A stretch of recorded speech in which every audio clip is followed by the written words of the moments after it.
सत से लबरेज में आपका स्वागत है। मैं हूं प्रदीप साह।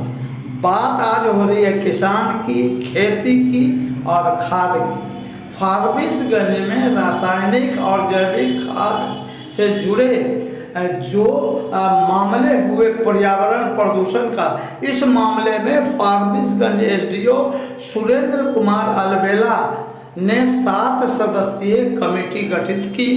3 दिनों के अंदर जवाब देना था, लेकिन 1 सप्ताह बीत जाने के बाद भी 7 सदस्यीय कमेटी ने रिपोर्ट नहीं सौंपी है। इस रिपोर्ट को लेकर ढेर सारी बातें चल रही हैं, अटकलें चल रही हैं कि इस रिपोर्ट को प्रभावित करने की कोशिश की जा रही है। हालांकि इस मामले में मुख्यमंत्री नीतीश कुमार ने संज्ञान लिया और उन्होंने वरीय अधिकारियों को, विभिन्न विभाग के वरीय अधिकारियों को निर्देशित किया।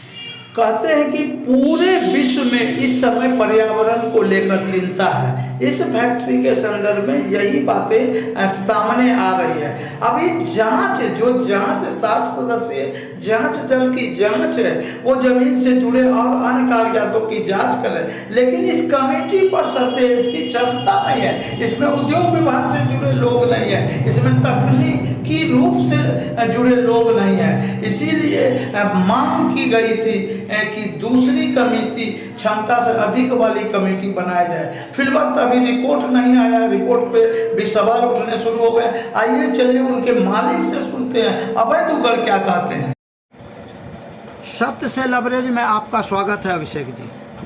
अभी पिछले दिनों जो कुछ पर्यावरण प्रदूषण को लेकर जो सूरज श्री जो ये जैविक खाद का है, साथ ही साथ बिहार एग्रो प्राइवेट लिमिटेड जो मिश्रित दानेदार खाद है, इस दोनों को नियर अबाउट जो स्थानीय स्तर पर है, आप ही देखते हैं, सभी लोग मानते हैं, युवा व्यवसायी हैं। ये क्या हमने सुना है कि Bihar agro industries private limited का जो लाइसेंस है उसका नवीनीकरण अभी नहीं हुआ।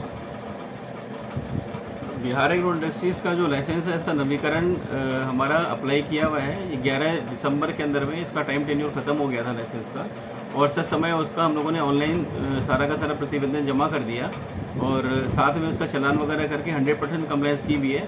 अब हमें उम्मीद है कि बहुत ही जल्दी में हमारा डिपार्टमेंट से लाइसेंस की कॉपी हमारे पास आ जाएगी। 1975 में ये स्थापित हुआ था जी, तो तकरीबन 47 वर्ष पुरानी जो ये फैक्ट्री है यहाँ, अभी बदले हालात में क्या आपको लगता नहीं है कि ये रिहायशी इलाके में नहीं होना चाहिए? नहीं, जिस समय में ये कारखाना बना था उस समय में ये जो पूरा एरिया है ये पूरा शहर से बाहर होता था। ये मतलब इस रोड का इतिहास अगर हम लोग जिस जगह पे कारखाना स्थापित है, इस जगह के अंदर में कभी दर्जनों फैक्ट्री और दर्जनों बड़े बड़े इंटरप्राइजेज यहाँ पे लगे हुए थे, जैसे जगदीश मिल, महावीर मिल, उसके बाद लखोटिया जी का है कोल्ड स्टोरेज है, और बिहार एग्रो इंडस्ट्रीज हमारी लगी थी, एक्सट्रीम मैच इंडस्ट्रीज थी वो लगी थी, उसके अलावा गणेश एक मिनी फ्लावर मिल था वो था। उसके अलावा रेलवे ने इस जगह के लिए एक रेलवे साइडिंग दी थी जहाँ पे रैक यहाँ से जूट की जो लोड होती थी। अगर जूट की बात अगर करें तो जूट के अंदर में ये जो हमारा एरिया था, एक ज़माने में जैसे मक्का की खेती यहाँ पे बहुत ज़्यादा पॉपुलर है, इस ज़माने में जूट की खेती पॉपुलर थी, और हमारे इसी जगह से, इसी रोड के अंदर में से रेलवे साइडिंग होती थी, जिसके अंदर में से यहीं से गवर्नमेंट ने हम लोगों को परमिशन दिया था व्यापारी वर्ग को कि यहाँ पे आप उसको सीधा रैक लोड कराइए। तो ये हिस्सा ही टोटल पहले का पहले पूरा शहर से बाहर होता था। आज जैसे भी बियाडा इंडस्ट्री एरिया है फारबिसगंज के अंदर में, जहाँ पे बहुत सारी यूनिट लगी हुई है, उस समय के बाद में अभी हम देख रहे हैं पिछले 5 सालों के अंदर में काफ़ी बस्ती और काफ़ी दुकानें वहाँ हो गई, कुछ रिहाइश इलाका भी होना चालू हो गया। तो रिहाइश होना है बाद में, लेकिन ये यूनिट लगी हुई है पहले से ही यहाँ पे, जहाँ पे हम लोगों ने, सरकार ने इस पूरी जगह का ऑडिट करके और उद्योग विभाग के थ्रू हम लोगों को यहाँ का लाइसेंस दिया। तो ये इस चीज़ को बोलना कि भाई ये नहीं है, आज भी पॉल्यूशन का हम लोगों को पूरा सर्टिफिकेट मिलता है, हम लोग सारे कंप्लायंस करते हैं। आज 47 सालों में एक भी पब्लिक पिटिशन ये नहीं पड़ा कि भाई इस जगह से किसी को तकलीफ पड़ी है, ये चाहे वो सूर्यश्री केमिकल हो, चाहे वो बिहार इंडस्ट्रीज हो, एक भी पब्लिक पिटिशन हमारे अगेंस्ट में, इस कंपनी के अगेंस्ट में, या इस जगह के अंदर में कि भी बहुत ज़्यादा खराब हो रहा है, ये हो रहा है, एक भी पब्लिक पिटिशन या कोई भी मजदूर इससे हानि हो गया, या किसी आदमी का अंग भंग हो गया, किसी का आँख का रोशनी चला गया, इस तरह का कोई भी तकलीफ किसी को आज तक नहीं सुनाई पड़ी। पिछले शुक्रवार को जो पर्यावरण प्रदूषण हुआ, आप तकरीबन 7 घंटे तक प्रदूषण होता रहा, लोगों को गले में खराश आने लगा। आप बाहर थे, हम लोगों ने सत्य से लबरेज की टीम ने इसको लाइव किया था, इसके बारे में क्या कहेंगे? ये ऐसा लग रहा है कि इसके अंदर में जो मटेरियल हम लोगों का आया था ये चूना का ही बेसिकली था, कि चूना कोई उड़ रहा था वहाँ पे फैक्ट्री के अंदर में, करीब 3:30-4 बजे की बात होगी। तो फैक्ट्री का जो आदमी था उसने चूना के ऊपर में पानी फेंक दिया ताकि वो चूना जो है वो उड़े नहीं, उसी का ही कोई चूना का रिएक्शन है। अब वो जो मटेरियल कंपनी ने जो भेजा है चूना, जहाँ से हम चूना मंगाते हैं माइन से, वो नेचुरल माइनिंग है, तो हो सकता है कि कुछ एक बोरे के अंदर में कुछ प्रॉपर्टीज अलग हो, लेकिन ऐसा ये पिछले 3 साल से हम लोग बना रहे हैं, कभी ऐसा हुआ ही नहीं कि भी ये इस तरह में कोई कभी प्रॉब्लम रही हो इसमें।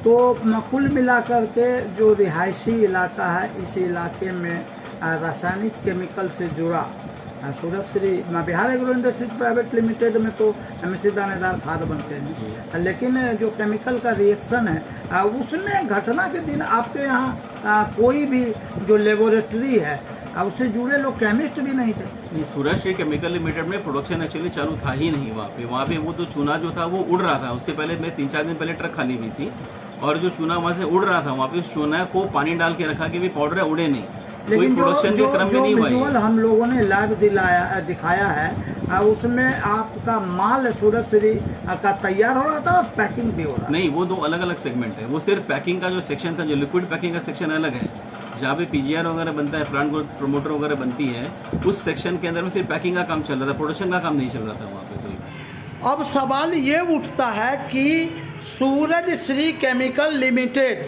और Bihar agro industries private limited, जिनका कि अभी नवीनीकरण नहीं हुआ लाइसेंस का, उनका जो कहना है, और अधिकारी अभी 8 दिन गुजर गए, लेकिन 3 दिन का जो समय था 7 सदस्यीय कमेटी जो अपर अनुमंडल पदाधिकारी फारबिसगंज रंजीत कुमार के नेतृत्व में जो कमेटी बनाई गई थी, उनको एसडीओ सुरेंद्र कुमार अलविला ने 3 दिन का समय दिया था, लेकिन 1 सप्ताह बीतने को अभी तक रिपोर्ट नहीं आया है। लोगों को रिपोर्ट को लेकर संदेह है। हालांकि पूर्व में सदस्य लवरेज ने बताया था कि ये जो कमेटी बनी, इस कमेटी की बस की चीज़ नहीं है ये जांच, इसमें उद्योग विभाग के लोग होने चाहिए, तकनीकी रूप से जुड़े लोग होने चाहिए।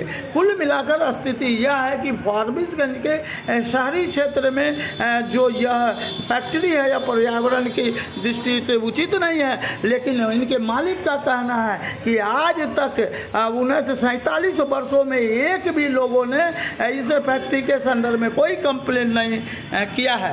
अब सवाल उठता है कि ये अधिकारी स्तर की बात है, कृषि विभाग की बात है, लेकिन सभी की नज़रें टिकी हुई है इस मामले में। फिलवक्त ये फैक्ट्री सील है, देखना है जांच रिपोर्ट क्या कहता है।